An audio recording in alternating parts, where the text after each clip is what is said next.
Hoy la arquitectura no puede abordarse ajena a la ciudad, a la formación de arquitectos. Le agregamos la técnica, la parte creativa, la parte artística, pero le hace falta la gestión de la ciudad. Por años hemos visto que la ciudad de Medellín pues ha convertido en su tema político el hacer la ciudad para las personas, y se han convertido en excelentes gestores de la ciudad, y hay muchos arquitectos involucrados en este proceso. Hay una reciente y muy buen enlace entre el TEC de Monterrey y nuestro siguiente ponente, y bueno, pues ya tenemos puente aéreo casi, Monterrey, Medellín, Medellín, Monterrey. Algunos hemos estado visitándola con mucha admiración y hemos estado invitando a gentes como las dos que nos acompañan hoy muy distinguidamente. Medellín es un referente de ciudad latinoamericana, con los problemas de ciudad latinoamericana y las posibilidades y con los presupuestos. Y es una referencia y es una muestra muy interesante de cómo se hace así en Latinoamérica un modelo de ciudad. Vamos a presentar a Carlos Mario Rodríguez, que es arquitecto graduado de la Universidad Pontificia Bolivariana de Medellín en 1990. Combina la docencia con la práctica profesional y también combina la práctica profesional, digamos, en lo privado como en lo público. Ha formado parte, como dicen allá, hace parte de proyectos y de grupos de arquitectos que han hecho que la transformación de Medellín. Como docente en el TEC de Monterrey, ahora recientemente vinculado al proyecto que acabamos de presentar, y también a universidades en Colombia, en la Pontificia Bolivariana y otra universidad en Antioquia, EAFIT. Se desempeña profesionalmente en gestión del territorio, abarca la gestión, planificación urbana, diseño urbano y arquitectura. Tuvo una etapa en una firma Grupo de Arquitectos del 89 al 2000, con obras importantes como el Centro Administrativo de Itagüí,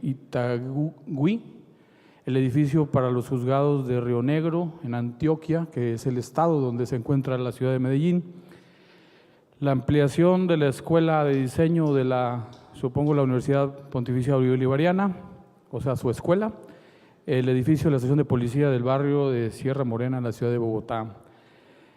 En el ámbito público fue gerente de diseño urbano de la Empresa Municipal de Desarrollo Urbano de Medellín, asumiendo la gestión de proyectos y planes de desarrollo municipales.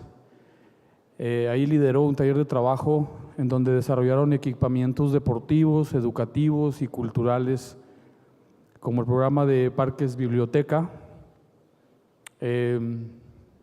Hago una pausa porque la biblioteca en Medellín no sé si también hay libros, creo que sí, pero cuando se habla de biblioteca es realmente un centro comunitario, un centro de interacción social, es donde se va a clases de muchas cosas y es donde la ciudad, o más bien la ciudadanía, los abarrota todas las tardes de una manera impresionante, donde hay actividades para el abuelito, para la mamá, para la tía, para el hijo, para la hermana chiquita y para los hombres y para las mujeres. Es impresionante la manera en la que la gente se ha hecho dueña de esos sitios. Por eso creo que la palabra biblioteca la tenía que explicar, porque por ese motivo. Y que precisamente es una estrategia de insertar estos parques biblioteca en diversas partes de la ciudad. Hubiera o no mucha accesibilidad vehicular, hubiera o no un terreno bonito, de hecho casi en zonas muy conflictivas. Perdón, ya se lo dejo eso yo a Carlos Mario, pero ya estuvo bueno la biblioteca compleja.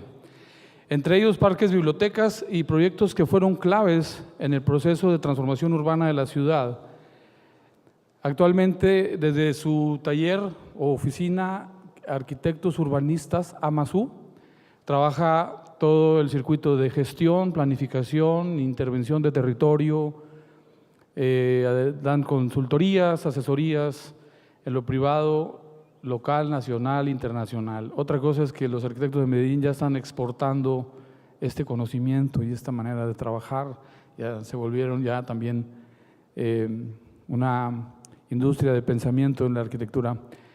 Ha sido reconocido por su trabajo, Carlos Mario, internacional y nacionalmente en las bienales de arquitectura, convocatorias de concursos públicos, y ha sido publicado.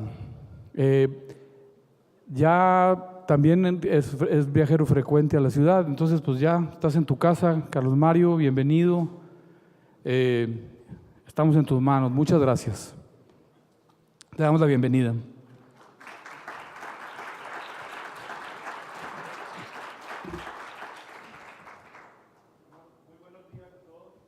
Muy buenos días a todos y pues primero darles el agradecimiento a la Academia.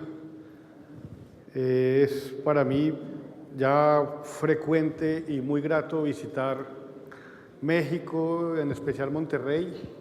Hace más o menos 2 años y medio que he tenido la oportunidad de participar de manera activa, no solamente en este tipo de eventos y de posibilidad de construir relaciones a partir de las experiencias, tanto de las experiencias locales como las experiencias nuestras. Es igualmente también un placer poder seguir trabajando en ese proyecto que estaba contando José Antonio y Pedro sobre la zona TEC, pero en especial un espacio fundamental que es el proyecto sobre... La idea que tengo hoy, aunque hay muchas personas que han escuchado por mis conferencias que he dado en el marco de otras invitaciones, tanto aquí en Monterrey como en otras ciudades mexicanas, es contar una experiencia que se desarrolló a partir de desde el año 2000 en Medellín, un proceso de transformación y de construcción colectiva, pero que en ningún momento pretende ser un modelo de fe o un dogma de réplica que deba hacerse en cualquier ciudad del mundo con base un poco a la experiencia que nosotros narramos en nuestras salidas en las ciudades latinoamericanas, pero sí creo que hay unas experiencias interesantes y creo que hay unos elementos que nos unen en muchos aspectos en las ciudades latinoamericanas, ciudades que se han construido siempre a espaldas de procesos de planificación, o que cuando existen los procesos de planificación son procesos de planificación que juegan a las medias, o sea, que juegan a la idea de construir un modelo de ciudad ideal, pero no piensan en el modelo de la ciudad construida, en la que vivimos constantemente, y que establecen procesos de ordenamiento territorial y ejercicios de planificación buscando convertir las ciudades en modelos genéricos, tanto de un lado como del otro, y no de reivindicar sus atributos y especificidades, ¿no? Las ciudades latinoamericanas han crecido en un gran porcentaje sobre las periferias, configurando grandes cinturones de miseria y de pobreza, pero que sin lugar a dudas, de alguna manera, cada vez y de frente a los gobiernos locales y municipales, esas ciudades siguen creciendo, no solamente desde el punto de vista informal, con los cinturones de miseria, sino que además ya le agregamos desde los años 80 los grandes macroproyectos de vivienda dispuestos en las periferias que poseen las mismas dificultades, incluso dificultades mucho más fuertes que las que se generan en procesos de construcción informal. La idea que me pidieron, además me acompaña alguien que nos acompañó y me acompañó en el proceso desde el año 2004, que es Jorge Melguizo, como secretario de Cultura, como gerente del centro, con quien compartimos muchos de los proyectos. Me pidieron que hablara un poco del escenario en el que él posteriormente va a plantear ese tema de los acuerdos colectivos y los escenarios en los que construimos sociedad. Me interesa mucho hablar del tema, le agradezco además a la Academia que me haya puesto antes de Jorge y no después, porque hubiera quedado sin tema.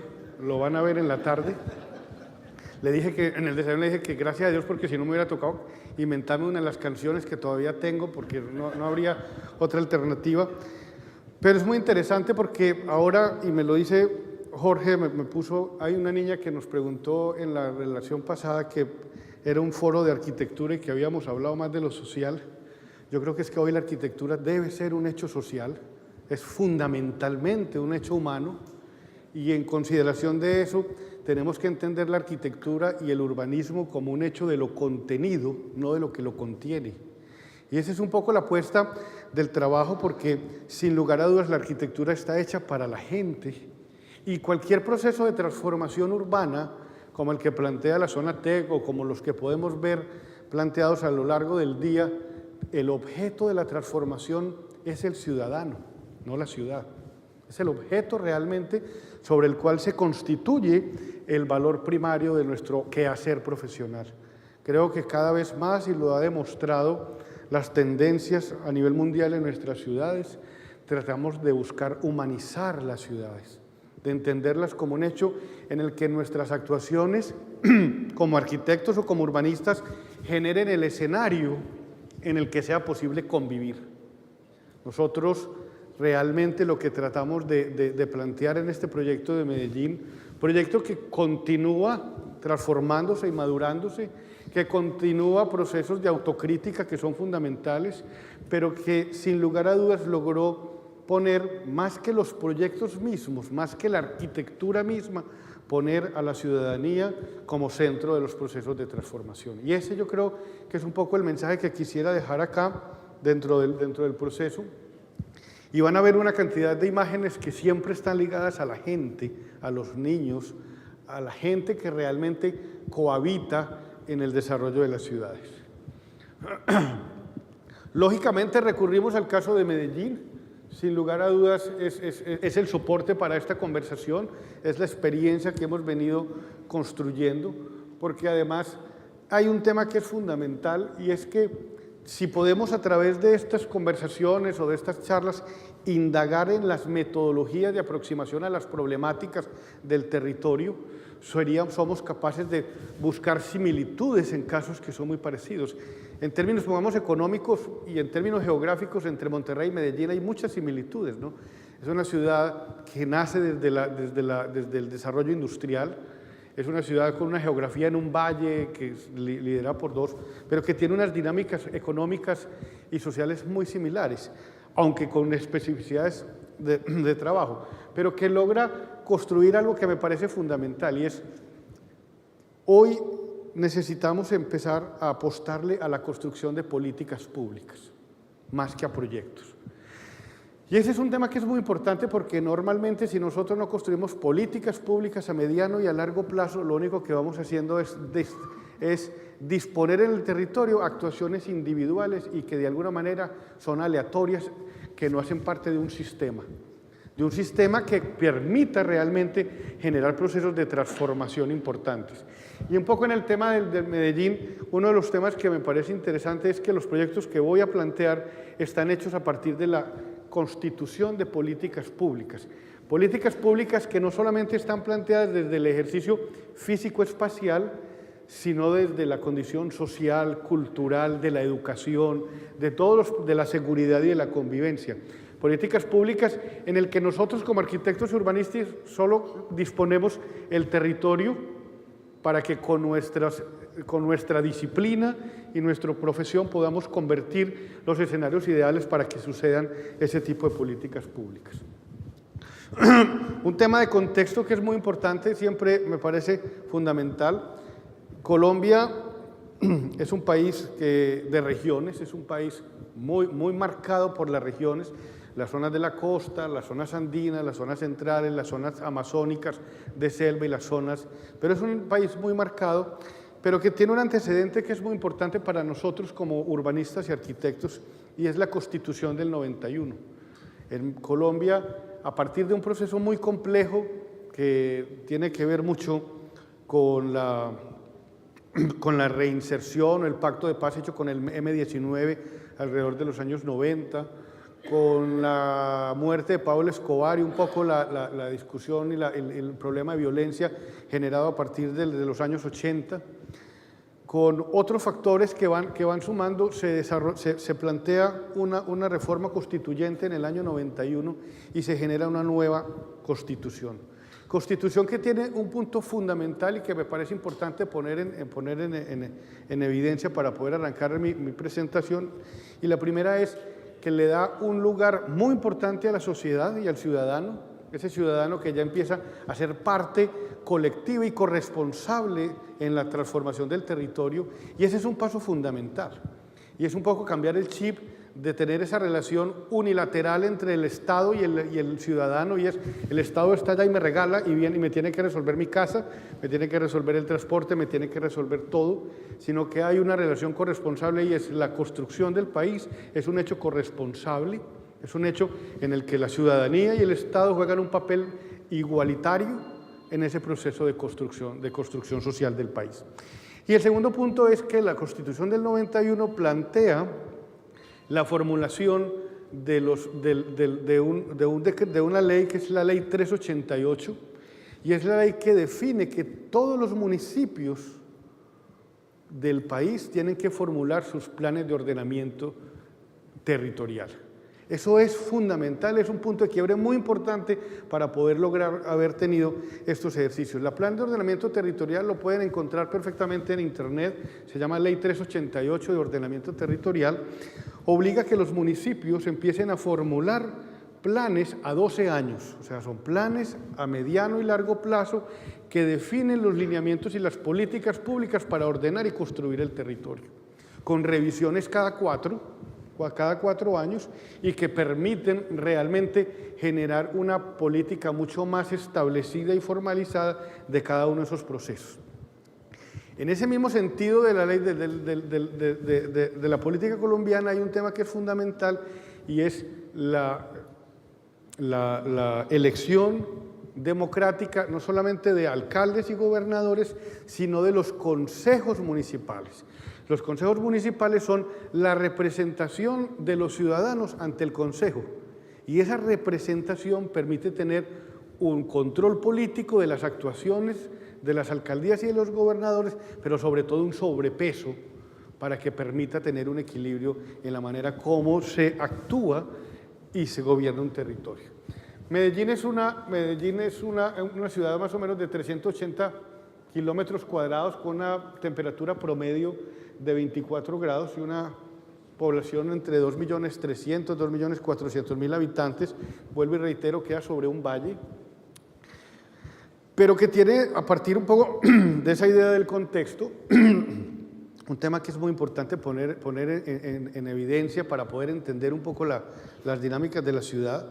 Es una ciudad que empieza a tener un valor importante como ciudad a principios del siglo XX, de ahí hacia atrás era una pequeña villa, pues sin muchas consideraciones urbanísticas que la pudiera catalogar como una ciudad, pero que a mediados del siglo XX tiene una explosión industrial muy importante, ayudada por los atributos de aguas y de naturaleza que le daban la posibilidad de asentar allí industrias como las del acero, como las del cemento, las industrias textiles y una gran cantidad de industrias que permitieron que Medellín se convirtiera en una ciudad muy importante a partir de los años 50 del siglo anterior, pero que demandaron mucha mano de obra para el desarrollo y el funcionamiento de las industrias, y mucha de esa mano de obra fue mano de obra que viene desde lo rural a lo urbano y que se apuesta sobre las laderas de manera muy informal y que sirve de mano de obra para el desarrollo de esas ciudades.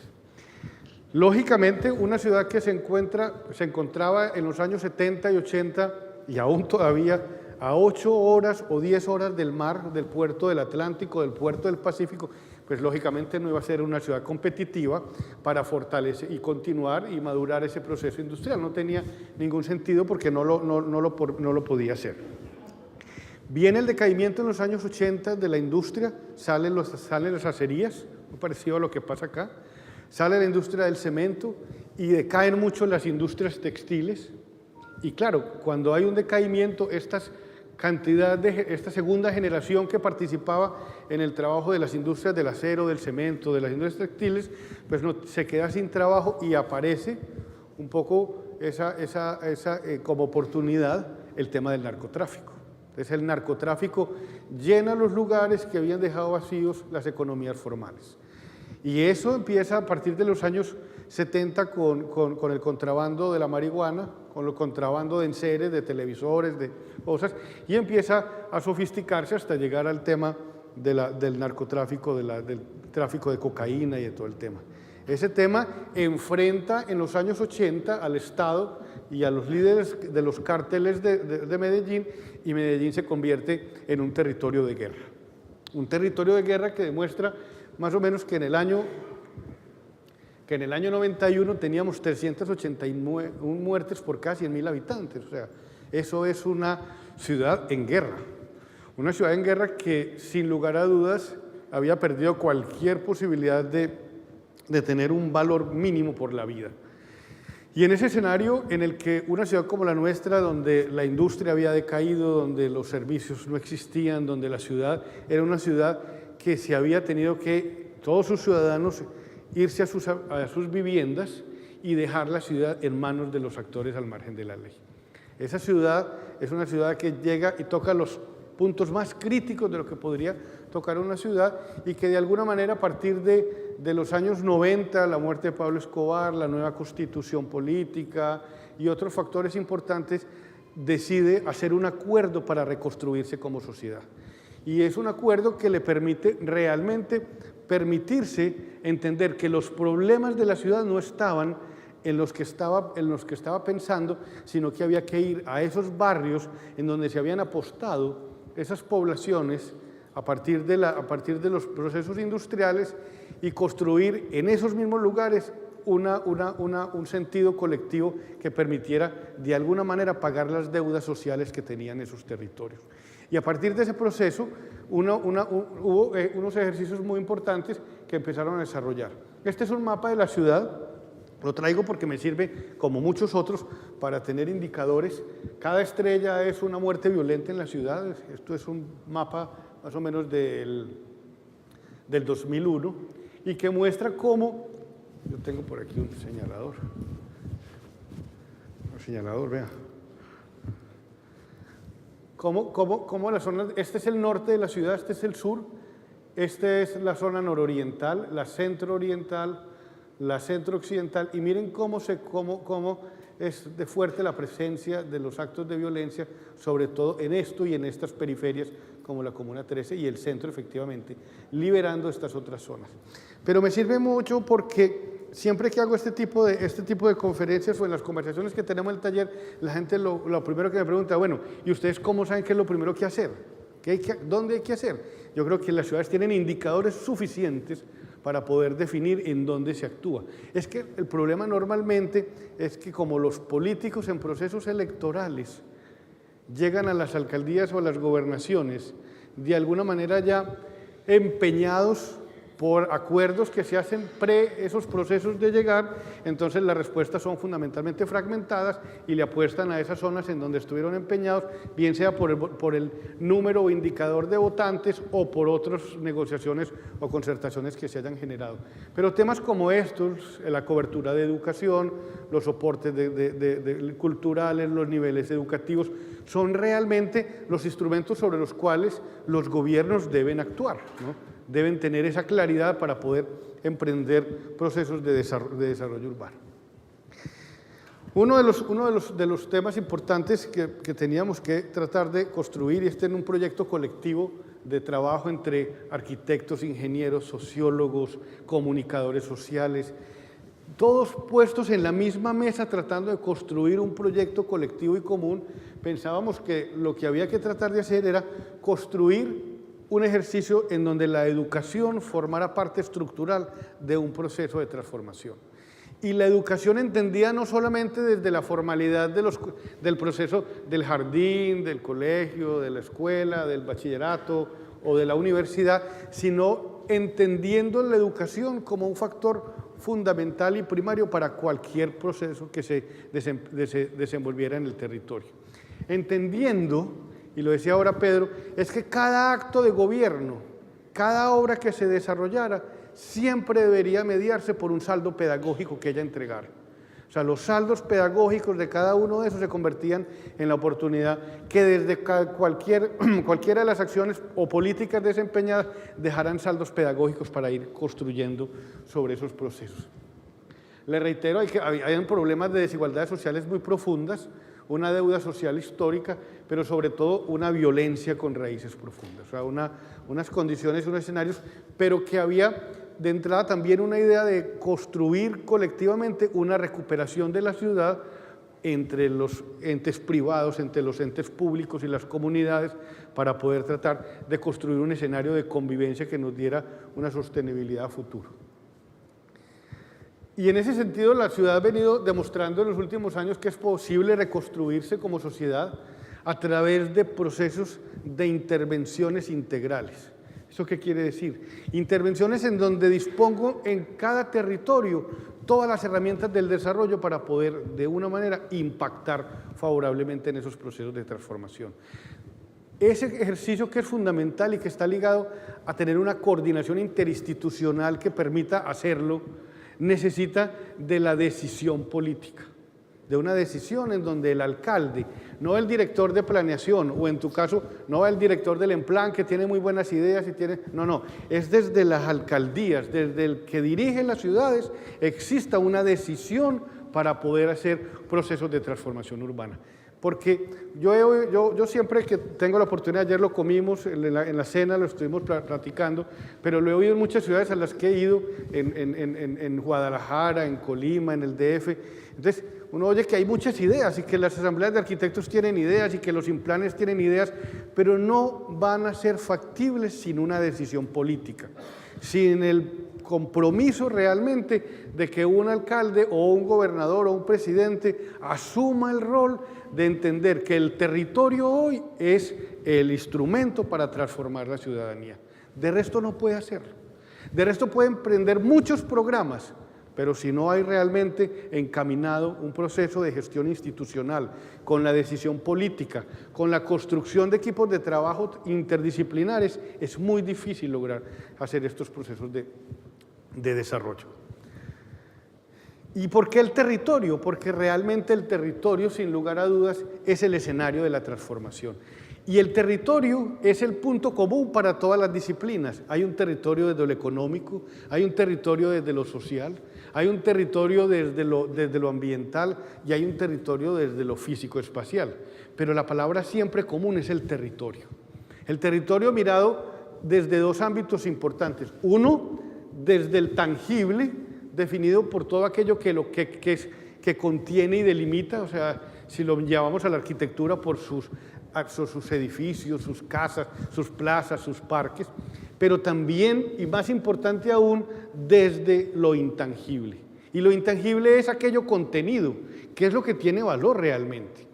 Eso contenido que es capaz de construir escenarios para las relaciones sociales. Eso que cuando planteamos cuál era la salida para una ciudad como en el conflicto en el que se encontraba Medellín, entendimos que era el espacio público, la única oportunidad para podernos encontrar y poder generar nuevamente acuerdos. Y ahí me pongo yo en temas como los que hemos discutido durante estos 2 años y medio de los casos de Monterrey. ¿Dónde construimos el escenario del acuerdo para poder construir procesos de transformación urbana? En el espacio público.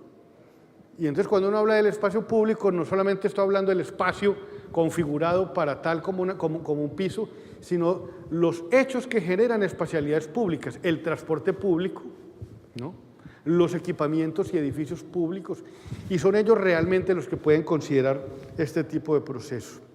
Pero entonces uno se va atrás y dice, bueno, y es que, ¿cómo vamos a tratar de saldar un poco esa distancia entre lo público y lo privado?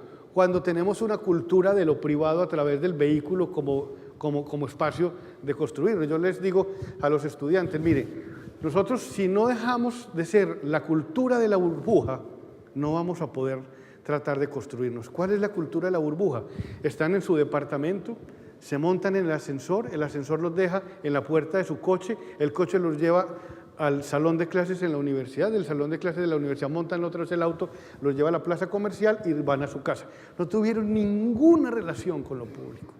Y si no hay relación con lo público, es muy difícil construir procesos de transformación social y cultural de las ciudades. Y ese es un poco el camino donde nosotros tenemos que establecer los valores que hoy como arquitectos y urbanistas tenemos en el desarrollo de las ciudades. Me pasó hace un mes en la ciudad de Querétaro. Estaba haciendo un foro con el secretario de Desarrollo Urbano de Querétaro. Estamos en un foro y estábamos hablando, y yo estaba planteando dos temas. Uno, el transporte público es un instrumento de equidad territorial. El transporte público permite que todos los ciudadanos que nos montamos en un transporte público de calidad y eficiente estemos en las mismas condiciones. Y que además las ciudades deberían siempre apostarle a la ciudad compacta y no al modelo de ciudad expandida, que es muy propio de muchas ciudades mexicanas. El secretario de Desarrollo Urbano tomó la palabra y me dijo: eso que usted está diciendo, arquitecto, es maravilloso. Pero déjeme contarle que es que nosotros no lo podemos hacer, porque es que nosotros culturalmente no estamos acostumbrados a montar en transporte público y queremos que el carro nos lleve hasta la casa. A mí me da pereza pues irme en un transporte público. Pero además esa idea de la ciudad compacta también es muy interesante, pero es que nosotros no estamos acostumbrados a vivir en altura. Y entonces uno compra un apartamento en altura simplemente como una inversión para dejársela a un hijo. Esas son las palabras del secretario de Desarrollo Urbano de una ciudad como Querétaro, ¿no? Entonces, ¿qué es lo que podemos alcanzar si no tenemos acuerdos que nos permitan tener, primero, la capacidad de definir una política pública en torno a estos temas que son tan importantes, y segundo, una decisión política que deja en manos de los segundos toma de decisiones como esa? Entonces no va. Y en este proceso había unas claves de la transformación que son importantes. La primera ya la acabamos de hablar, la decisión política. Hay una decisión política a tomar una posición frente a la transformación de la ciudad. Segundo, sobre lo social, la corresponsabilidad. Lo que hablamos ahora no es esperar que venga el gobierno de turno que me entregue una casa o que me dé un centro cultural. No, es que cuál es la posición de una sociedad que tiene que salir a la calle a decir: mire, señor, es que nosotros necesitamos estas cosas y necesitamos transformarnos juntos para poder desarrollar el proceso. Y tercero, en el ámbito territorial, una forma de actuar integral. O sea, una forma en que no lleguen por allá los de servicios públicos a un barrio, a una colonia, y hagan una cosa, y después llegan los de trabajo social y hacen lo mismo, y después llega el de infraestructura y rompe la misma calle por donde habían hecho los mismos servicios públicos. Una manera de actuar de forma integral que es fundamental. Teniendo temas como esto, concentrando la inversión pública en zonas urbanas caracterizadas por niveles de bajo índice de desarrollo humano, o sea, cuáles son las zonas de la ciudad en las que yo tengo que apostarle. Una de las discusiones que teníamos con José Antonio y con Roxana en su momento y Pedro es la zona TEC. Es muy importante, pero en la zona TEC hay un problema inmobiliario. Pero los problemas de la zona TEC hay que buscarlos en la Caracol, en Alfonso Reyes, en donde existen unos problemas que sin lugar a dudas inciden mucho en el equilibrio de la zona. Por eso es fundamental entender que hay que aprender además en este hecho de lo social del arquitecto, que hay una cosa fundamental a los que sean estudiantes de arquitectura, es que los libros de los arquitectos están en la calle. Los libros de la arquitectura se encuentran caminando en las calles. No viendo el último libro de Koolhaas ni de Stephen Hall, o sea, están en las calles, muchachos. Y ahí hay una tarea fundamental dentro de ese proceso que tenemos. Y en las facultades de arquitectura, lo primero que deberían de hacer en el primer semestre es no tener salones de clases, sino que salgan a las calles para que reconozcan el valor del ser ciudadano, que es uno de los valores fundamentales que pueden ayudar a identificar un poco esa condición. El Estado tiene que llegar con todas las herramientas del desarrollo y las políticas públicas que son importantes. Este es otro mapa de indicadores. Este es el índice de desarrollo humano. Si ustedes pueden ver, este es el norte, este es el sur.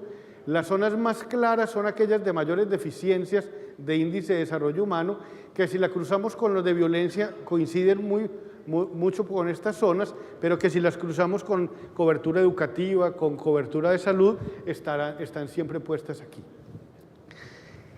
Cuando empieza todo ese conflicto con el narcotráfico, todas las comunidades que estaban aquí habían perdido sus empleos ya de segunda generación en las fábricas, en las factorías, o sus trabajos en las casas, y es sobre estas zonas en donde se desarrolla el conflicto del narcotráfico. Es donde aparecen los actores de la paramilitares, aparecen las guerrillas urbanas, aparece el microtráfico, y es fundamentalmente porque allí es donde el Estado había hecho absolutamente nada por tratar de plantear un desarrollo y una transformación urbana. Y cuando uno mira y se sienta a conversar, es que, ojo que es que en la Campana hay unos índices de mortalidad, de violencia muy grandes, uno dice, bueno, ¿cuáles son los caminos para resolver? ¿Está aquí en lo plano o está en esas laderas para poder encontrar el equilibrio? Y este era un tema muy importante, y es el modelo, ¿no? El modelo de gestión de proyectos urbanos. Son estos 4 componentes. La gestión institucional es una mesa institucional de trabajo con el objetivo de realizar la coordinación liderada por el alcalde, ¿no? O sea, una mesa liderada y dirigida por el alcalde o el presidente local que sea capaz de poner en orden cada uno de los componentes que actúan sobre el territorio. Y es fundamental ese proceso, porque en estos casos es muy importante que la mano izquierda sepa qué está haciendo la mano derecha, ¿no? Como dice el refrán, porque es necesario que exista comunicación, y una comunicación efectiva entre todos los temas. En el segundo, la gestión social y de comunicaciones, es la construcción de corresponsabilidad social, pero en esto hay otro hecho que es muy importante en el tema de las comunicaciones. Construir lenguajes comunes, y eso es un tema en el que debemos insistir constantemente. ¿Por qué? Porque los arquitectos vamos y nos ponen un proyecto y llegamos por allá a un barrio de esos proyectos urbanos y empezamos a hablar técnicamente, ¿no? Con florituras de lenguaje, con tecnicismos, la gente no nos entiende. Y si no construimos lenguajes comunes, es muy difícil construir un proceso de corresponsabilidad y de trabajo en equipo. Y uno de los temas fundamentales es, si vamos a trabajar en una ciudad en donde el objeto de la transformación es la gente, necesitamos construir un proceso en el que los lenguajes sean comunes para el desarrollo del proyecto. Y ese es uno de los determinantes importantes. El otro, el componente económico. O sea, nosotros tenemos que hacer procesos y proyectos en donde aseguremos las sostenibilidades económicas. Nosotros no podemos hacer un gran equipamiento que al año y medio ya no tenga cómo sostenerse. Y en parte de ese proceso de sostenibilidad nace de la construcción de corresponsabilidad. Si lo construyes de manera conjunta con las comunidades o con la gente, con la ciudadanía, asegura la sostenibilidad, porque hay pertenencia sobre cada uno de esos procesos. Y finalmente el componente de gestión física, que es el que más nos toca a nosotros en el espacio público, con los edificios públicos, con la movilidad y transporte, con los sistemas ambientales, con la vivienda y con la gestión normativa. Esos 4 componentes son claves, no solamente para el desarrollo de proyectos urbanos integrales, para cualquier intervención en el territorio que pretenda de alguna manera transformar de manera efectiva esos territorios. Uno de los temas fundamentales y que vale la pena plantear es la construcción de políticas públicas se hace siempre inserta en modelos que permitan la planeación. O sea, si no tenemos una ciudad que se está pensando constantemente, tenemos una ciudad que no somos capaces de redescubrir. Y la planeación hace que estos instrumentos se conviertan en intervenciones importantes. O sea, la planificación, pero la planificación entendida a corto, mediano y largo plazo, ¿no? No la planeación para el periodo de los 3 años de gobierno del presidente de turno, ¿no? O del alcalde de turno, no. La planeación en la que seamos capaces incluso de, a partir de una política pública, blindar los avatares políticos del momento. Y ese es un tema que es fundamental. Si nosotros logramos que hayan políticas públicas de un plan de desarrollo a 12 años, con un paquete de proyectos importantes y estratégicos, el alcalde de turno no tendrá otra alternativa que seguir las orientaciones de esos planes de desarrollo. Y una política decidida, una política realmente coherente. Yo he oído mucho ahora en los encuentros en los que estoy, y uno va y lo llevan donde el alcalde tal, y va a otro alcalde, y vamos a otra ciudad y a otro alcalde, y los alcaldes salen y se ponen la camiseta. No, es que nosotros entendimos que el espacio público es fundamental, que hay que buscar el transporte público como uno de los caminos. Y entonces uno sale ya del despacho emocionado porque y sale y entonces se monta en una vía que es un espagueti, que para ir de un lugar a otro hay que ir así y vuelve, y se monta una vía y hay 3 puentes y un subterráneo, y entonces dice, ¿dónde? Y esa es la obra fundamental del alcalde. Y son sitios que uno, es increíble, para pasar el río Santa Catarina tendría que tener pues alas o alguno de esos jets que lo eleven a uno para poder caer de un lado al otro. O no más aún, cuando vas a Valle Oriente, la primera vez que vine me hospedaron en el Wyndham, ya no se llama Wyndham, yo creo que cambió, y estaba con mi señora y entonces era la hora de cenar y pues vamos a caminar, a comer, y el restaurante estaba al frente. Pero para poder ir al frente tuve que tomar un taxi, demorarme 20 minutos, ir hasta el norte, devolverme y llegué. Y esta vez estaba al frente, ¿no? Pero un poco pasa eso. Lo más importante de estos ejercicios es la coherencia. Hay que ser coherente entre lo que digo, entre lo que defino como política y lo que realmente soy capaz de cumplir. Y empezar a orientar los esfuerzos sobre esos procesos. Pero además el tema de la planeación y el ordenamiento del territorio es una construcción para el fortalecimiento de la sociedad.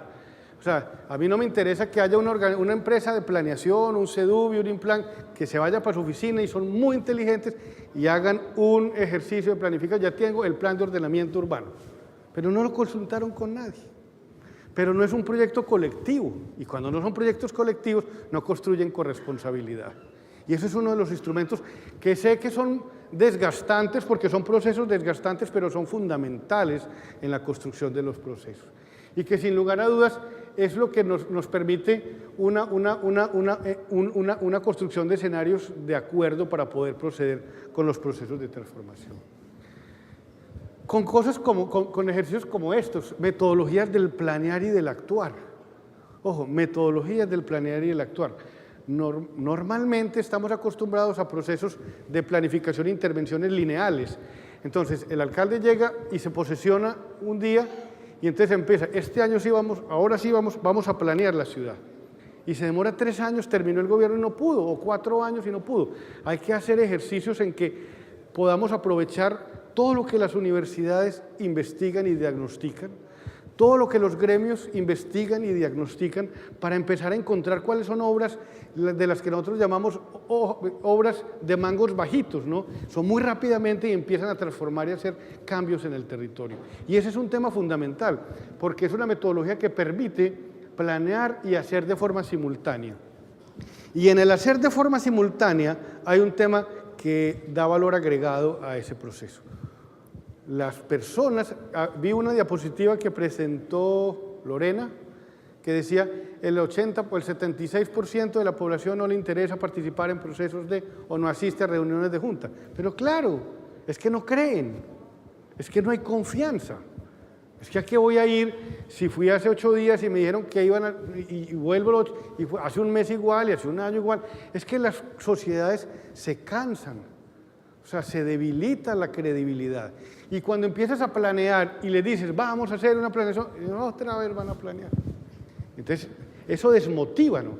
Pero si tú planeas y de forma inmediata, de manera simultánea, empiezas a identificar proyectos que pueden empezar a generar una transformación, empiezas a construir credibilidad.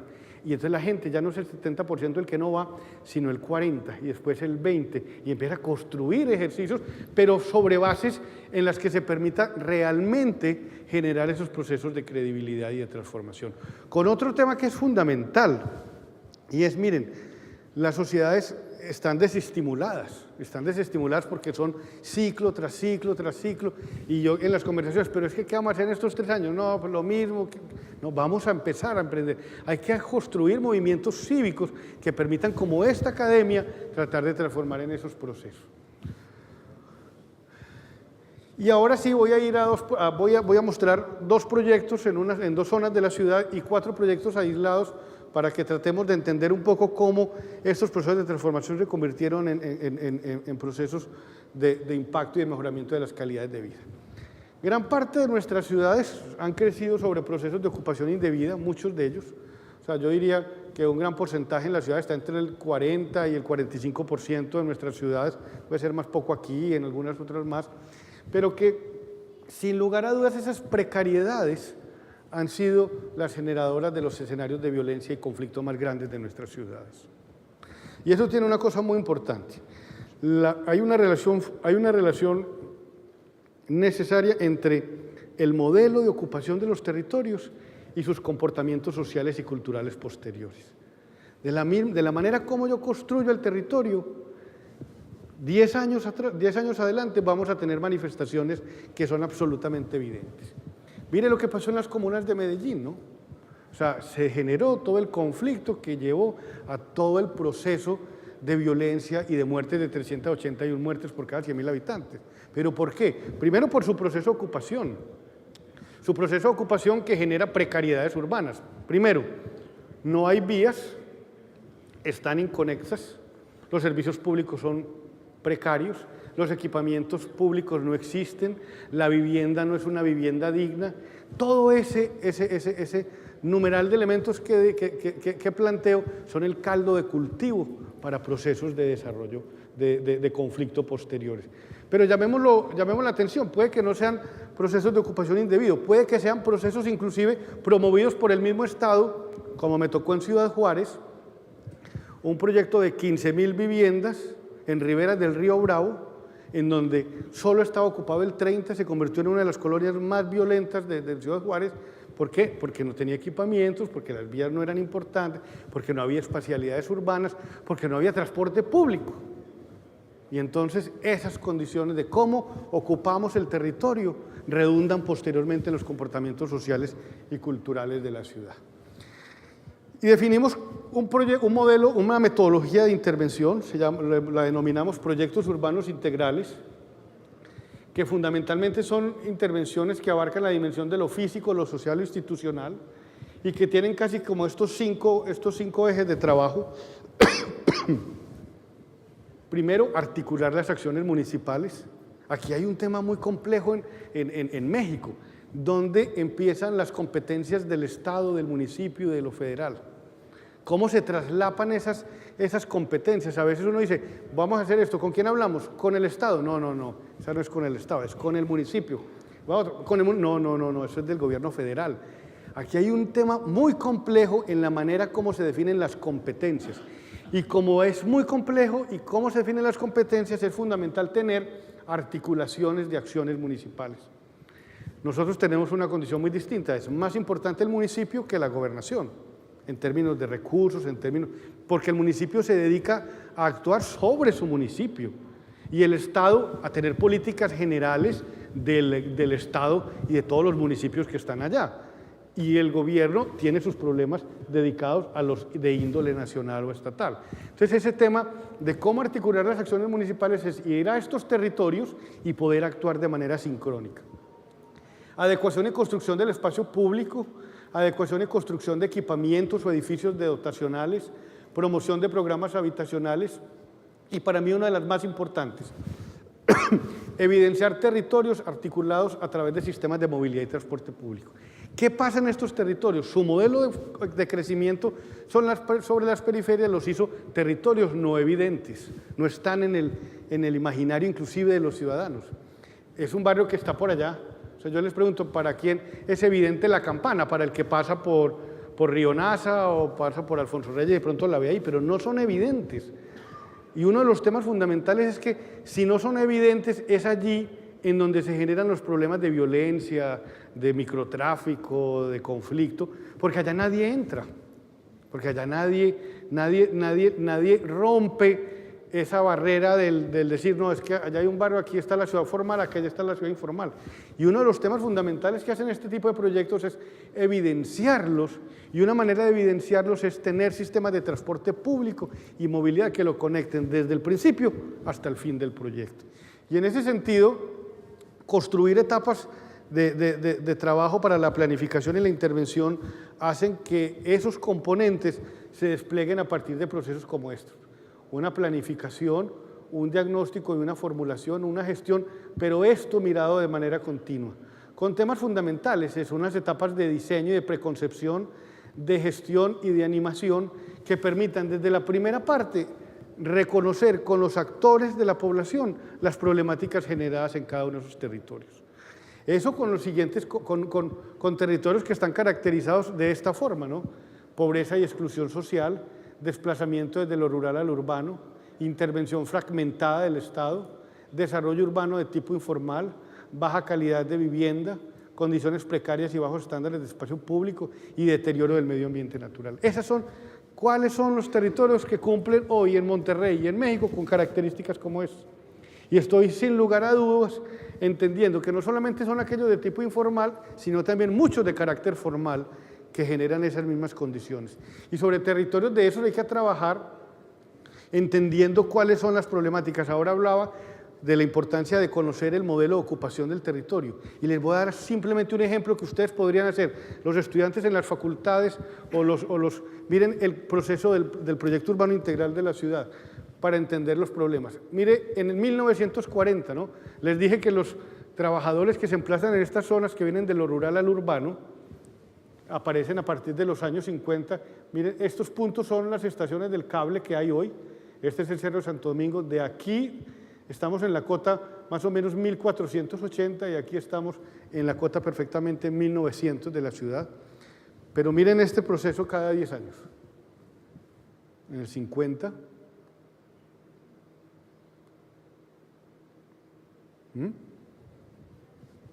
Parece como que fuese un territorio plano, ¿no? O sea, como que simplemente tuviera una sábana y fuimos colmatando todo este territorio. Todos los sistemas naturales se perdieron, las quebradas se ocuparon constantemente y miren el modelo de crecimiento. Un modelo de crecimiento como eso, sin lugar a dudas, es un espacio generador de conflicto. Aquí conviven más o menos de forma directa sobre esta zona unas 250.000 personas. En un territorio que además solamente tenía accesibilidad hasta este punto y ya de resto estaba completamente partido porque nunca hubo un proyecto que permitiera coser en el sentido norte-sur, pero también la deficiencia por la pendiente conectar. Entonces era un territorio en el que compartían la ocupación una gran cantidad de viviendas y de población, pero que en términos propios o endógenos estaban completamente desarticulados. Por eso es muy factible que en el momento que aparece la guerra del narcotráfico, los hijos y los padres de lo que hoy son estas familias estuvieran diciendo, miren, no hay otra alternativa que ser sicario de Pablo Escobar, que llevar la droga de un lado a otro, que poner la bomba solamente porque me compran unos tenis nuevos o una camisa nueva, porque no habían oportunidades. Y esto es una consecuencia de estos modelos de crecimiento y ocupación del territorio. Y en ese sentido, entonces, trabajamos esos componentes de la siguiente manera. Primero, en el componente social. Esta es una foto muy especial, Jorge, yo no sé si la has visto, esta foto cuando llegamos allá. Esta es una de las iglesias en la parte intermedia del barrio. Esta es la iglesia de Pablo VI. Y el padre, el padre con las limosnas, o sea, con los diezmos del de arriba, se compró estas piscinas, ¿no?, para los niños. Y entonces compró las piscinas de los niños y les cobraba la entrada. O sea, multiplicó los diezmos, eso sí es muy importante, ¿no? O sea, eso sí hay que dejarlo claro para que no hay detrimento patrimonial divino, porque sí es. Pero mire, este era el único equipamiento público para los niños para que se recrearan en un barrio de 250.000 personas. O sea, los niños no tenían otra alternativa que pagarle, y entonces esto seguramente es una zona de muchos nacimientos de agua, entonces recogía el agua de por aquí, la llevaba aquí y después. Pero en el tema de lo social hay un tema que es fundamental. Primero, en lo que habíamos hablado al principio, promover procesos de corresponsabilidad social, fundamental. Entender que el proyecto se construye desde las partes, identificar y hacer levantamiento de líderes que permitan hacer ese proyecto. Proyectos que se construyen colectivamente, no individualmente, uno llega a los barrios y a las colonias, ¿y quién es el líder? Yo. Y ese yo es el que ha estado sucio de todos los procesos políticos, corruptos. No, vamos a levantar los actores, todos, la señora, la iglesia, los buenos y los malos. O sea, ojo, los actores son los buenos y los malos. No, es que esos son muy malos, eso no los traigamos al proyecto. No, los buenos y los malos. Porque en este proceso de construcción colectiva es fundamental construir acuerdos. Y construir acuerdos porque en el momento que empiece la construcción, los malos van a ir donde el constructor y le van a decir, usted puede trabajar aquí, pero usted nos tiene que entregar platica para que podamos, que lo cuidemos y que no le hagamos nada. No, señor. Esa platica que usted le está pidiendo al constructor se le está quitando a sus hijos, a su mamá y a sus tíos. Venga para acá y hagamos acuerdos colectivos. Y hagamos acuerdos colectivos para que no exista realmente un proceso en el que se descompense el proceso. Segundo, reconocer con las comunidades el territorio, ellos lo conocen más que uno, y reconocerlo identificando las problemáticas negativas y positivas. ¿Por qué? Porque mire que esta población vino de lo rural al urbano y se dispuso allá. Allá tuvieron su primera casa y hay unas relaciones de amor y de odio con el territorio, unas relaciones de amor y de odio porque allá es donde llegaron, su padre les dejó su casa y en ella viven, pero también de odio porque allá mataron a su hijo en la época de la guerrilla, del narcotráfico. Entonces son territorios de amor y en ese sentido entonces es fundamental hacer lecturas de las problemáticas y los atributos del lugar. Y en ese sentido construíamos los que llamamos nosotros talleres de imaginarios que permitieran construir lenguajes comunes en donde nos sentábamos y construíamos cuáles eran las condiciones de ese territorio, desde lo social, desde lo cultural, desde lo educativo. Y cada una de esas acciones, y como se los decía al principio, tendrían que ser objeto de saldos pedagógicos. Y de saldos pedagógicos para poder ir escalonando y ir sumando en el proceso de construcción colectiva. Había para nosotros un tema fundamental, creo que es un tema que no fue muy fortalecido en principio, creo que después logramos coger mucho más fuerza y era construir en el tema un fortalecimiento económico, empezar a entender que ese territorio tiene unas dinámicas económicas propias, que hay unas actividades locales económicas de valor y hay que tratar de buscar cómo emprender procesos que fortalezcan las economías, no que... Les pongo un ejemplo, cuando estábamos en este proceso, me mandó el gerente en ese momento del EDU General, me mandó una reunión que tenemos una persona que está interesado en un proyecto en Santo Domingo Sabio. Y entonces yo fui, un proyecto económico, yo me imaginaba un proyecto para poner una cantina o un bar de tangos, o una cosa, no, yo quiero montar un café Valdés, y le dije, no. O sea, eso no es la economía de ese lugar. Hay que fortalecer las condiciones culturales, económicas de esos lugares. No es que vamos a hacer un proceso de intervención muy interesante sobre el Cerro de la Campana para poner un Starbucks en la parte alta, ¿no? Eso no, cuando no tiene sentido. Es cómo somos coherentes. No estoy diciendo que no existan la posibilidad de conciliar con otros procesos económicos o con otras manifestaciones, pero siempre en pro de los acuerdos que pueden generarse desde esos procesos. Del componente físico-espacial están, primero, el tema del medio ambiente. Un proceso de ocupación genera un deterioro constante del medio ambiente, planteado desde la idea y de si estamos ocupando las laderas, estamos también invadiendo lo rural. Entonces estamos cada vez invadiendo y quitando espacios de lo natural. Las quebradas las ocupamos, todo el proceso que conlleva procesos de deterioro ambiental importantes. Entonces allí hay unos ejercicios que tienen que garantizar, primero, la recuperación de los sistemas ambientales y segundo, a partir de la recuperación de sistemas ambientales, tratar de fortalecer ejercicios de sostenibilidad a futuro. La movilidad y el transporte, vuelvo y reitero, para no ser, el transporte es un instrumento de equidad fundamental. Un territorio al que se accede a través de transporte público eficiente es un territorio que es evidente y es un territorio que no es un territorio de conflicto, porque permite acceder y comunicarse y entrar en las dinámicas propias de la ciudad formal.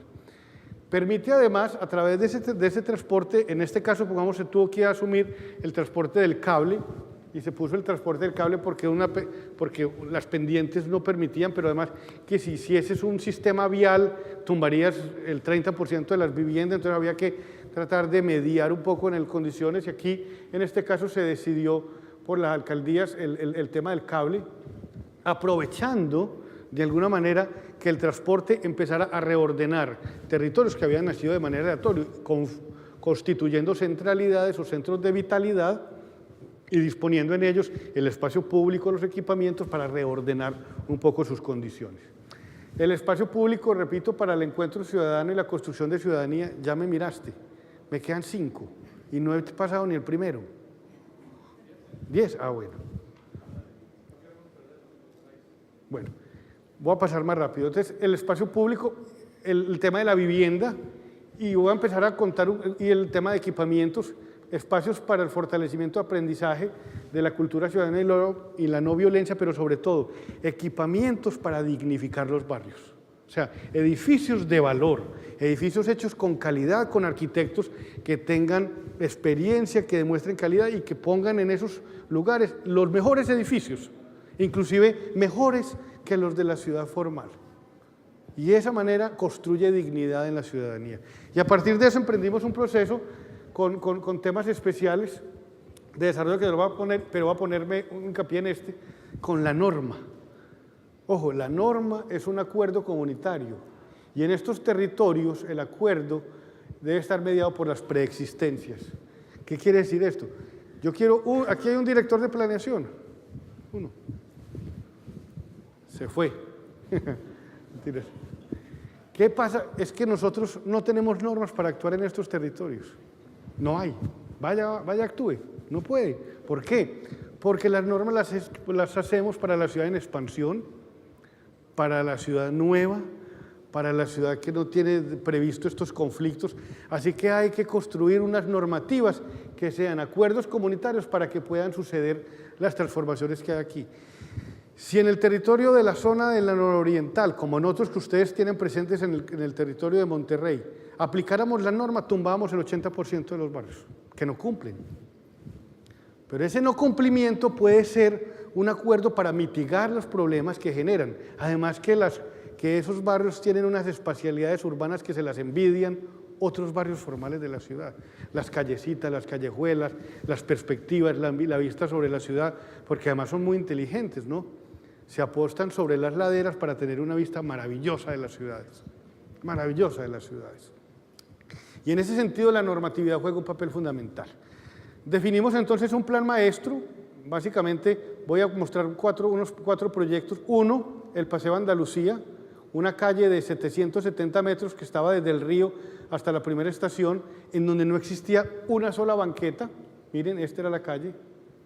Y con un ejercicio simplemente de redefinir la sección vial, construimos el paseo urbano más maravilloso para esa zona.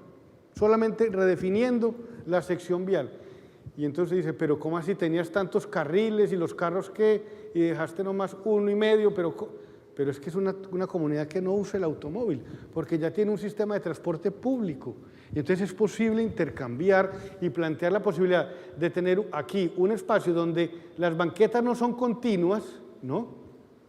Un espacio en donde esto garantiza que los ciudadanos tienen dignidad al recorrer la ciudad. Y ese es un papel fundamental. Y tiene cosas como esta, ¿no? Entonces, todo esto, además, apalancado por un programa de mejorar el emprendimiento y fortalecer económicamente los locales de la panadería, la peluquería, todos estos temas permitieron que esa se convirtiera, como dicen los gringos, en la Main Street de Andalucía. Y empezó a promover economías y empezó a fortalecer el tema de incremento del Producto Interno per cápita de la gente, y eso va desatando temas como esos. Toda esta quebrada, este es un proyecto de vivienda. Esta era la zona de la quebrada de Juan Bovo, completamente acolmatada, construida, con sistemas de desagüe que iban a las quebradas, con robo de la energía, con todas las informalidades. Y empezamos a emprender un proyecto que buscara hacer esto, tratando de tener esos señores que estaban aquí, que vimos en la foto anterior, o sea, estas familias se sacaron de aquí y se llevaron a estos departamentos. Se hizo un proyecto de vivienda en el mismo lugar, tratando de no romper los lazos económicos, culturales y sociales que tenían. Normalmente, ¿qué ha pasado? Cogemos a esas familias y las llevamos a 40 kilómetros del centro de la ciudad, sin lazos económicos, sin lazos sociales, y destruimos un poco la capacidad de sostenibilidad. Un ejercicio en conjunto con temas de recursos y subsidios del Estado, recursos y subsidios para la vivienda del municipio y de la gobernación, y ¿qué hacíamos? Entonces, sí, el modelo de subsidios funciona siempre y cuando el que aplique subsidios tenga un recurso, una plata para poner en la bolsa. ¿Qué se hacía? Este señor ya tiene posesión de esto y se le compraba la posesión. Y al comprarle la posesión por parte de la municipalidad, era su cuota inicial para el subsidio general. Y así es un ejercicio de compensación que es fundamental dentro del proceso. Recuerden un poco cómo esas condiciones. Y se hacían siempre ejercicios de lo público, proyectos muy modestos en términos de los materiales, pero que garantizaran la sostenibilidad. Otro, un puente. Este es un tema muy importante porque esta es aquí hay una quebrada, una barranca, y aquí había un barrio y otro barrio. Y esos dos barrios, lógicamente, por la misma configuración de ocupación, tenían conflicto entre uno y otro. Y en ese conflicto, este puente construyó un pacto de convivencia. No solamente hicimos el puente, se construye un pacto de convivencia y se construye ciudadanía. Y es el saldo pedagógico al que me refiero en todos esos procesos. Ahí está el puente. Estas niñas que son maravillosas, miren. El parque, otro parque, espacios perdidos. Miren cómo era, un espacio perdido, deshabitado, y se hizo un parque. Se empezó a construir un mejoramiento y cualificación de las viviendas. Y ahí hay otro tema importante. A mí, cuando yo acompaño a algunas personas, me dicen, y volamos por el cable, por la zona, y me dicen, pero Carlos Mario, y las viviendas siguen siendo precarias, y tienen tejas metálicas, y con piedras para que no vuelen. Y les sí, pero si usted construye sobre lo público, dinamiza lo privado. Pero si usted cogiera ese dinero y se lo entregara a cada casita, no construye nada. Construye unas cosas individuales, pero aquí el valor está en la construcción de lo colectivo. Una cancha que había en la zona, miren, era de arena. Ustedes se pueden imaginar una cancha de fútbol en una ladera así, o sea, que ya estaba preestablecida, pero se construyó esto, ¿no? Un espacio público en torno al deporte, con equipamientos que permitían compensar y convirtieron esto en un espacio de encuentro muy importante. Aquí lo tienen la cancha, la biblioteca, el cable, el colegio, todas son acupunturas de lo público para tratar de dinamizar y transformar en el territorio.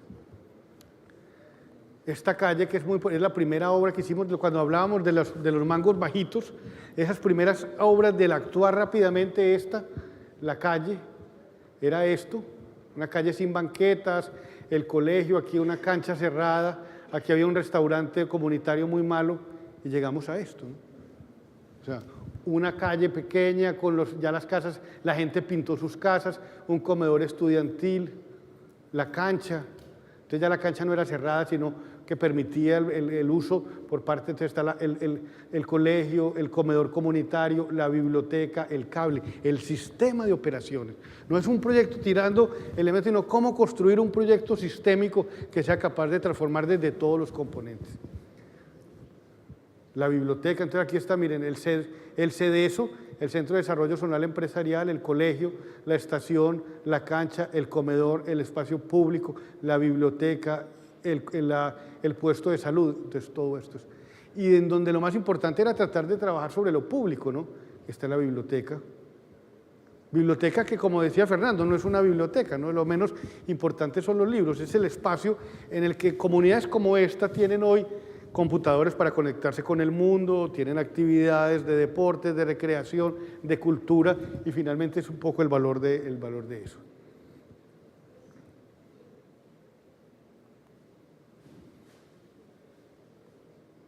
Y finalmente uno de los colegios fue premio en la Bienal Iberoamericana de Arquitectura, un colegio que no tiene nada que envidiarle a un colegio privado de la ciudad que está en la zona más rica de la ciudad. Un colegio como estos, tiene un auditorio comunitario, tiene un espacio público que era una de las premisas que les entregábamos a los arquitectos. Ojo, primero ármeme un espacio público y después haga el colegio. O sea, preceda siempre de un espacio público para construir encuentro, ¿no? Está el espacio público.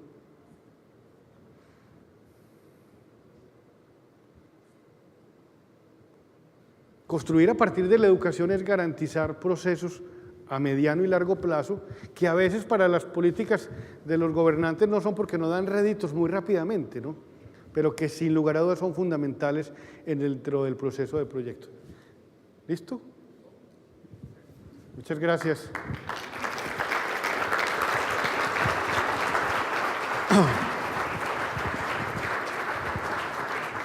Muchas gracias, Carlos Mario. Me quedaron otros dos, pero puedo venir de pronto dentro de un mes. Dale, de un mes.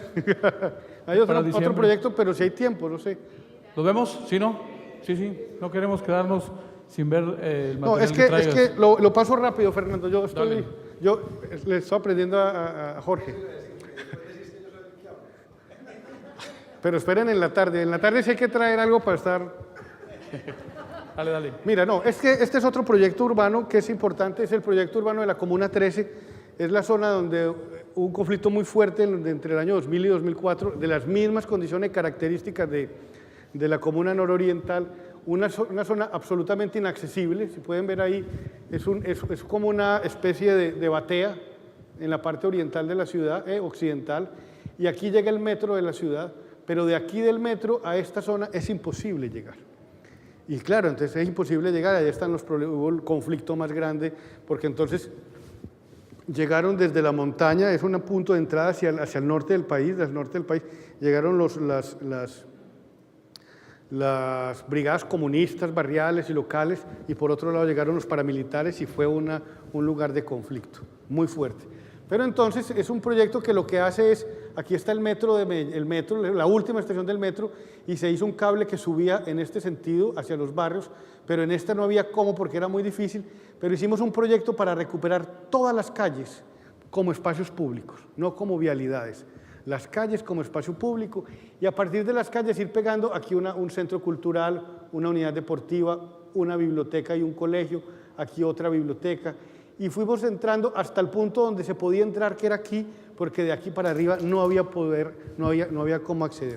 Y a partir de eso lo que hicimos fue, esta es una imagen ya mucho mayor, esta es la calle, la plaza, y llegamos hasta el punto más crítico de acceso, que era esto, miren, y lo llamábamos los reversaderos, era donde llegaba la señora o la gente con los mercados, y entonces el carro ya se devolvía y entraba a estas zonas, a los reversaderos, y de ahí en adelante miren las condiciones de lo que había, ¿no? No había posibilidad de que subieran carros, eran solamente estos senderos a partir de la altura más baja, donde dejaba el carro, a la parte más alta, podría subir un edificio más o menos de unos 50 pisos, o sea, más o menos para que vean la diferencia de lo que tenía que subir alguien que además con una etapa de conflicto como la que teníamos, porque allí había mutilados, habían problemas de lo que genera casi el proceso de posguerra. Entonces miren esto, el sendero, aquí reversadero y empieza a aparecer esto, miren. El único vehículo, ¿esto sabe para qué es? Para las motos, ¿no? La bicicleta donde suba ahí es premio de montaña, ¿no? Esto es para las motos, pero miren las condiciones, ¿no? Miren el sistema. Entonces la única mirada es, bueno, ¿cómo mejoramos la condición de evidencia? Y empezamos a plantear, hasta aquí llegan los carros, decía, aquí reverso, yo tengo que hacer un ejercicio, subir por este sistema estructurante y coger la ladera y a la altura de la ladera hacer senderos horizontales sobre la ladera. Entonces establecimos desde el punto del reversadero un sistema de escaleras eléctricas que me permitiera que la gente fuese a ese lugar y que los pobladores tuvieran la posibilidad de acceder con mayor facilidad. Proyecto que entonces no solamente plantea el mejoramiento de este sistema, los senderos sobre la cota y un equipamiento en la parte baja y un equipamiento público en la parte alta, ¿no? Entonces aquí están las escaleras, suben y están los equipamientos, uno abajo y uno arriba y este corredor general, ¿no? Que va subiendo. Y aquí ya está el corredor, ¿no? Entonces ya la policía se mueve muy fácilmente por esas zonas y desarrolla eso. Y se ha convertido en un sistema de movilidad público fundamental, básicamente a partir de esto, además un lugar turístico, y eso es muy importante en términos competitivos. Alguien va a Medellín y dice, y nos puedes llevar a las escaleras eléctricas, y solo el hecho de ir ya a la gente que vivía allá, que nadie iba, porque allá no iban sino cuando habían conflictos, hoy se siente orgullosa porque se siente ciudadana y hace parte de las dinámicas propias de la ciudad. Cosas para esto, ¿no? O sea, para este tipo de personas que usted se imagina subir los 52 pisos antes, cómo lo hacían. Y esta última me parece muy importante porque fue lo que pasó en el 2003 o 2002. Y es una reflexión que me gustaría dejar. ¿Cuál es la manera de entrar a estos barrios de conflicto? ¿Con esta o con esta?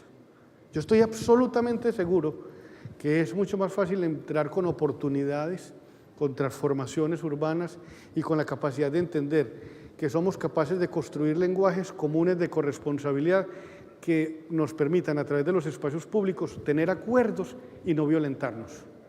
Y es un poco como lo que quería dejar hoy en esta conversación que tenía con ustedes. Muchas gracias.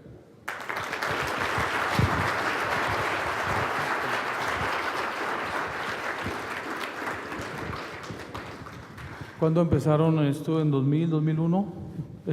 ¿Ustedes cuando El cable empezó en el 2003. Pero la administración de Fajardo... 2004. 2004, sí, ya tienen 10 años en el... 10 años, sí. Es envidiable el plano de Medellín, todo lleno de proyectos, lleno de sueños, y tiene más de 70 o 120 proyectos. ¿Y cómo lo han seguido? Sí, y yo creo que lo importante es entender que los proyectos en sí mismos no tienen valor, sino hacen parte de un sistema y unos propósitos muy claros, ¿no? Hoy hay un sistema de tranvía hacia la parte alta de la ladera centro-oriental, con estaciones con cables a otros barrios, y lo único que estamos haciendo es esos ciudadanos que estaban allá replegados y que simplemente servían para ser el jardinero o la señora ama de casa, hoy hacen parte de una ciudad que les genera oportunidades y que de alguna manera a futuro tenemos una ciudad que, aunque hoy posee conflictos y tiene dificultades como todas las ciudades, empieza a generar escalones de oportunidad que fortalecen la sociedad, ¿no? Excelente. Me voy a guardar las preguntas para en la tarde, las mías, porque hay mucho que preguntarle. Vamos a dar la chance de que pregunten. Yo creo que Medellín ha hecho un turismo, Medellín no tiene playa ni tiene nada, pero ha hecho un turismo urbanístico. No, ayer lo hablábamos. Turismo de arquitectos. Sí, ayer lo hablábamos, es que si uno calificara a Medellín como un sitio turístico, pues no tendría nada que hacer, ¿no? O sea, hay unos atributos naturales, pero nada que te dijera yo voy a ir a Medellín. Pero un poco Medellín se ha convertido en un referente, primero porque fortaleció un poco su estructura institucional, su economía es muy fuerte, pero además empezó a entender que la ciudad era una ciudad para todos, y a partir de las obras, que no son más que los escenarios para la construcción social y cultural, ha permitido, Fernando, sin lugar a dudas, poder encontrar en Medellín un referente importante. Entonces ha estado la Bienal Iberoamericana de Arquitectura, el encuentro del Banco Interamericano de Desarrollo, ahora el Fórum de Urbanismo, y es un poco mirado a estos problemas, ¿no? Y a esa es una ciudad a la que puedes ir a mirar y a estudiar, como lo decía yo ahora, en la propia calle, los problemas y las posibilidades de la arquitectura, ¿no? Creo que el material da para hacer otro foro con la parte 2 de Medellín, porque hay muchos proyectos que fuiste muy... sin lugar a dudas. Muy discreto, sí. Hay muchas bibliotecas, parques bibliotecas, claro, que ahí están, Moravia, San Javier, el Parque de los Pies Descalzos, etc. Vamos a abrir un poquito de tiempo a preguntas. Nuevamente pedimos sean breves. Aunque sea muy breve, porque sí ya nos ganó el tiempo. Vamos. Bueno, felicidades en primer lugar, Roberto García Ortega. Yo estuve también en Medellín y me quedé fascinado de conocer la experiencia en vivo. Yo te quería hacer una pregunta, porque siempre me ha quedado un poco claro el tema.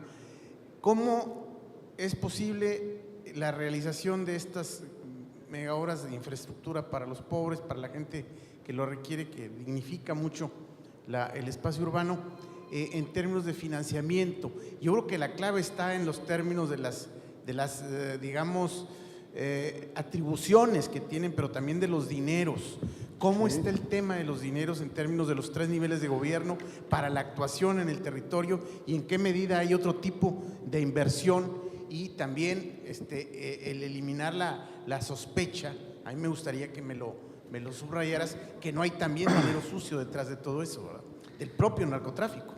Sí, yo creo que hay varios temas ahí que son importantes. El primero es cuando se construye confianza y cuando las obras de cara abierta, de luz abierta, la comunidad se hacen mediados por ejercicios de comunicación, de transparencia y de trabajo de la municipalidad frente a la ciudad.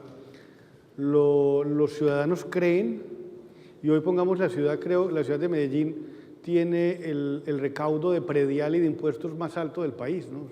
La gente paga, o sea, la gente no evade los impuestos. Entonces en Medellín los ciudadanos aportamos a su desarrollo porque tenemos confianza en que se están haciendo las cosas.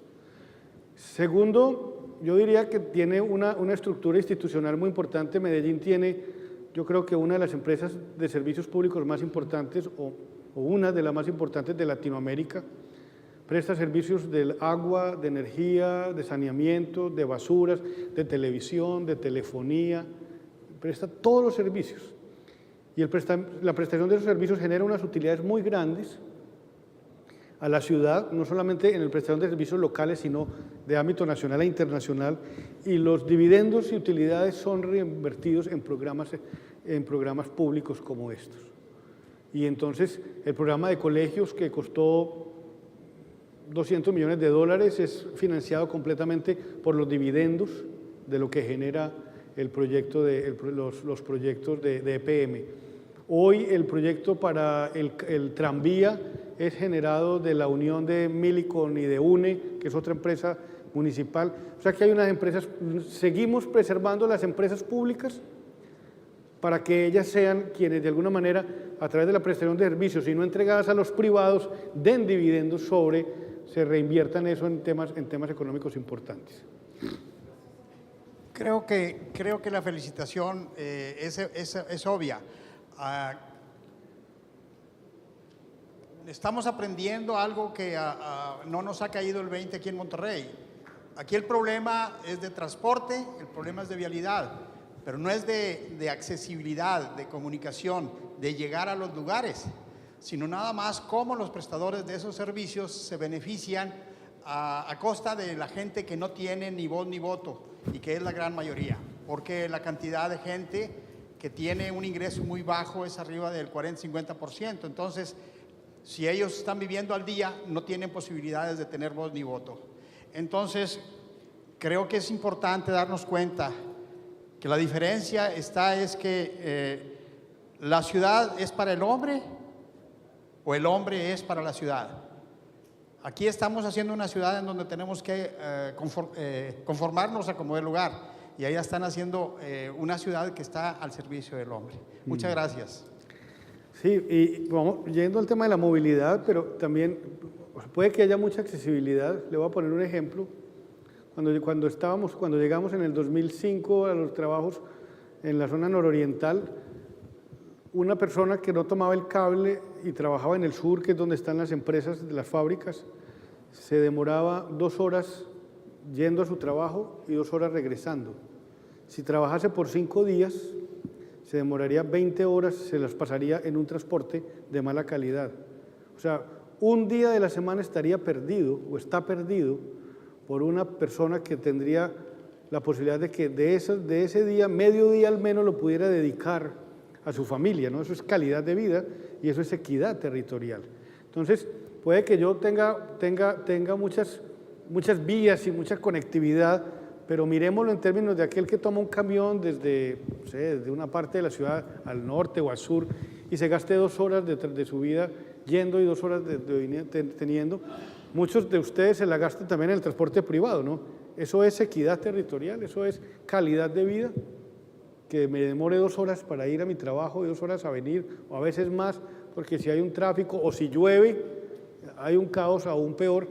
Eso es un poco de los temas sobre los cuales habría que actuar, ¿no? ¿Para qué? Para mejorar la calidad de vida ¿de quién? De los habitantes. Porque una persona en transporte privado se demora 2 horas y media y llega a la casa echando madres, ¿no? Entonces empieza a construir unas actitudes muy fuertes contra la misma ciudad, ¿no? Entonces ahí hay un tema. Tenemos 2 preguntas, vamos a regresar a las 3:45 para empezar el evento de las 4. También les recordamos que al final hay una mesa redonda donde vamos a poder seguir intercambiando preguntas. Seguimos. Bueno, hola, mucho gusto.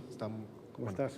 Mis preguntas, básicamente, bueno, yo anduve observando, o sea, en su charla las similitudes que tiene Monterrey con Medellín, y la verdad, bueno, yo encontré bastantes, y lo que le quiero preguntar, las principales claves que mencionó acerca de esto de la transformación: 1, la decisión política; 2, el ámbito social, que es la corresponsabilidad; y 3, lo territorial, que es lo de actuar de forma integral.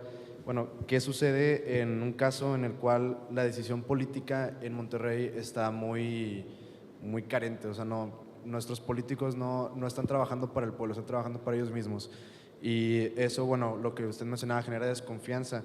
Entonces, en el ámbito social, la corresponsabilidad, yo no sé en Medellín cómo sea el contexto, o sea, cómo es la gente allá, si en realidad si tienen conciencia. En Monterrey nos hace falta mucha conciencia y mucho querer hacer, porque hay ciertos grupos que están tratando de generar cambio, pero aún así nos hace mucha falta. Entonces, ¿qué pasa cuando en esos dos primeros puntos clave, pues estamos pues, bastante mal? Y la otra pregunta que le quería hacer, acerca de las transformaciones estas que hacen como de acupuntura social, en el proceso en el que lo estaban interviniendo, ¿cómo reaccionó la población? Porque muchas veces la gente se apropia de esos lugares y en el momento en el que un profesionista quiere entrar a intervenirlo, se sienten violentados, sienten como que ¿por qué vienes tú a cambiar mi lugar? Entonces, bueno, son mis preguntas. Empecemos por la fácil. Te lo dije muy claramente, cómo se llega a las comunidades, tratando de construir ejercicios de corresponsabilidad y de construcción de lenguajes comunes. Uno de los problemas más graves es, claro, el profesionista llega ya, acaba de salir de la universidad, bien organizado, y entonces llega con el render y con los planos y va el proyecto que voy a hacer. Y yo pienso que ahí falta procedimientos intermedios que se necesitan en los barrios, que se quiere, que se sueña en los barrios. Al igual lo podríamos hacer en el tema de la escala de ciudad, ¿qué se quiere, cómo se quiere esta ciudad? Y en ese sentido empiezas a construir lenguajes para poder construir conjuntamente. Las decisiones las toma el profesionista, finalmente, en términos de lo técnico. Pero ¿para qué llevar a un barrio un colegio si no era una necesidad?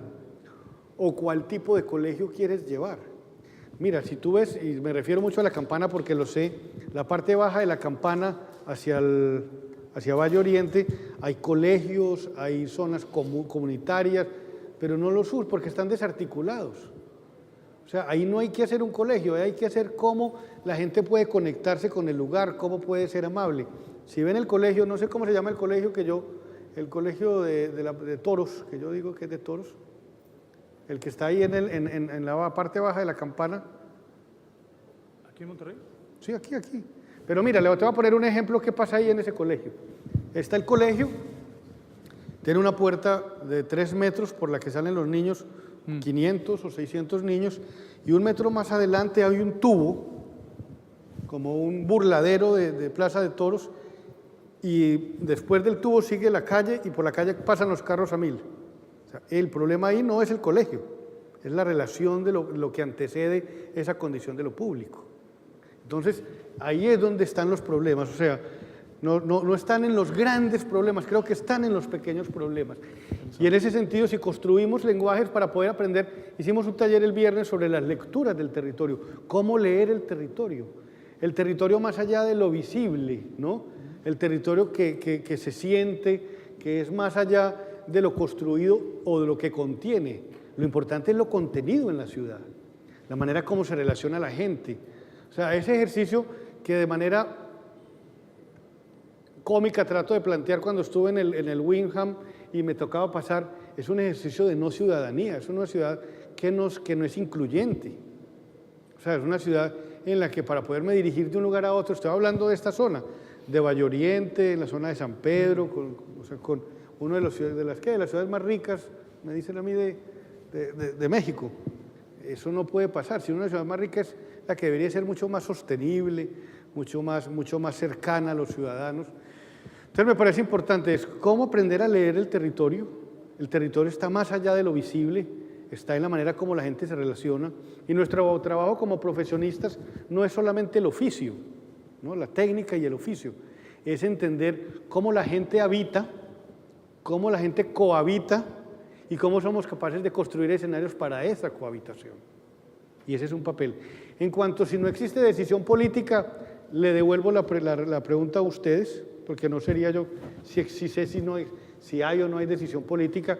Lo que sí es legible es que uno no ve, porque yo llevo 2 años y medio viniendo y sigo escuchando los deseos y hay cosas tan sencillas para hacer como una buena banqueta y no se hace, ¿no? Dice, pero ¿por qué no se hace? Si son cosas tan sencillas de hacer. Una ciclorruta para bicicletas. No hay que inventarse una ciclorruta sofisticada, hay que ir a pintar y ya. Y hay que pintar, pero no pintarla alrededor del TEC, hay que pintarla entre el TEC y el transporte y el TEC y el barrio, hay que pintarla como una mano, no como un círculo, no sirve para nada. O sea, las ciclorrutas son medios de transporte o medios recreativos. Definamos primero qué es. Si es un medio de transporte, hagámosla como un medio de transporte, porque yo no veo que uno pueda seguir, no llega, ¿no? Si se pone a darle vueltas al TEC, no llega. Entonces, ¿cuál es la ciclorruta? Y lo hemos hablado con Sheila, hay que buscar cómo conectar, cómo ir de un lugar a otro, cómo tener origen y destino. Y eso no gasta plata, eso no es plata. Eso es una pintura de alguien que seguramente vale el 0.5% del sistema de estructura vial que están haciendo sobre el río Santa Catarina. Eso es decisión política, solamente eso. Última pregunta. Bien, soy Patricia Solís, socióloga de la posgrado de la Autónoma de Nuevo León. Entonces entiendo lo que comentaba hace un momento, ¿verdad? De esa visión integral que se debería de hacer en los proyectos de urbanismo, especialmente en la ciudad. Yo estoy trabajando el tema del crecimiento de la ciudad en la zona periférica, pero muy especialmente la vivienda de interés social. Entonces, una de las preguntas que le tengo es ¿qué experiencia tiene en cuanto a vivienda de interés social en el caso de su país? Y también no me quedó claro de dónde vienen los recursos con los que se hizo todo ese trabajo muy interesante para los habitantes de la comunidad de Medellín. Y bueno, me parece que sí, en el caso de Monterrey está de lado esa integración que se debería de tener en los proyectos de planeación.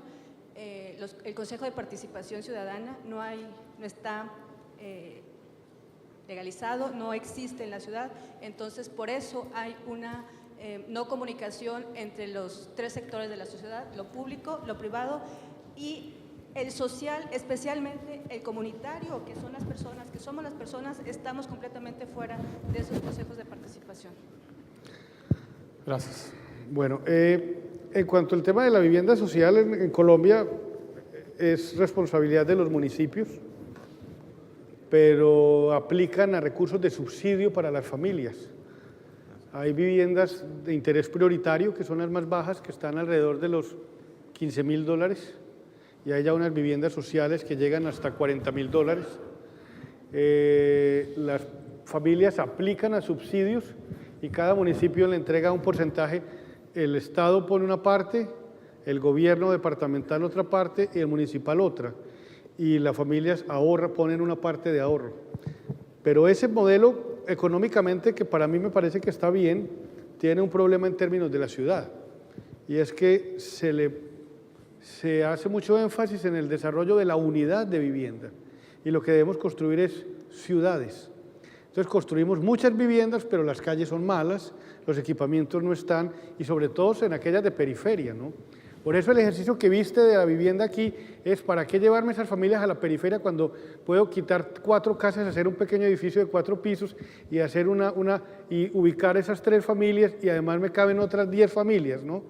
Es tratar en lo posible de evitar el desarrollo de la vivienda en la periferia. Nosotros no podemos seguir creciendo en forma horizontal. Crecer en forma horizontal es llevar a las ciudades a la no sostenibilidad.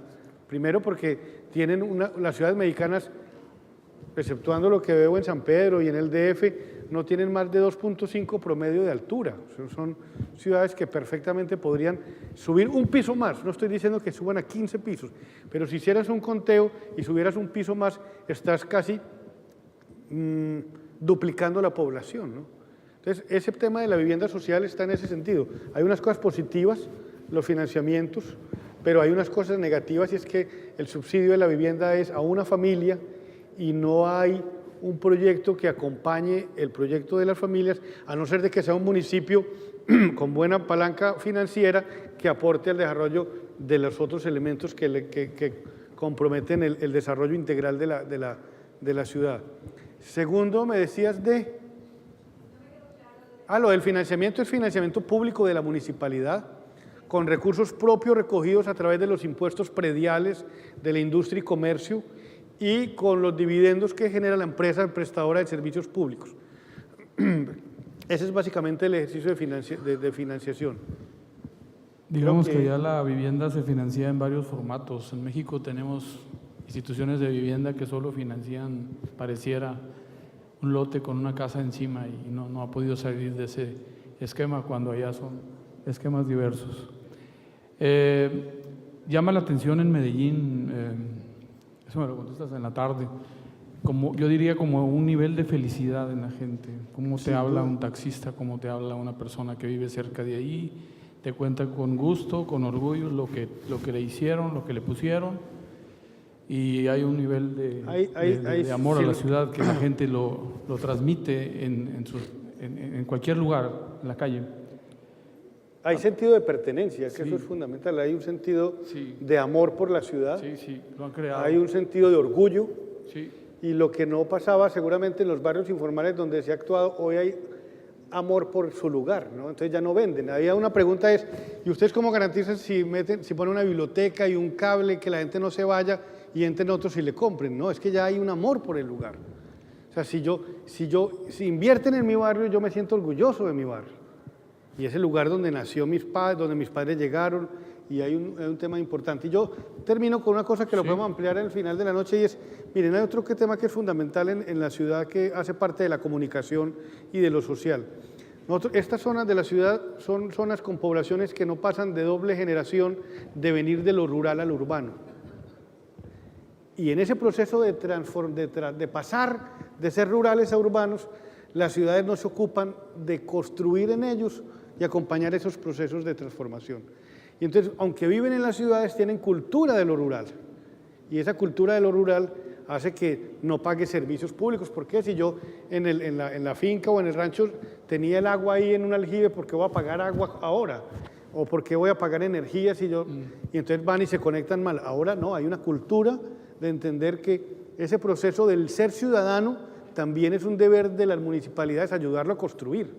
Porque si no se construye esa manera de vivir como ciudadanos, no podemos pedirle tampoco en la relación de gobierno y de Estado y su ciudadanía que funcione de manera efectiva. Listo. Nos vemos a las 3:45. Carlos, muchísimas gracias por tus palabras. 3:45 para recibir a Jorge Melguizo, otro actor importante de este cambio de Medellín. Esa sí es larga.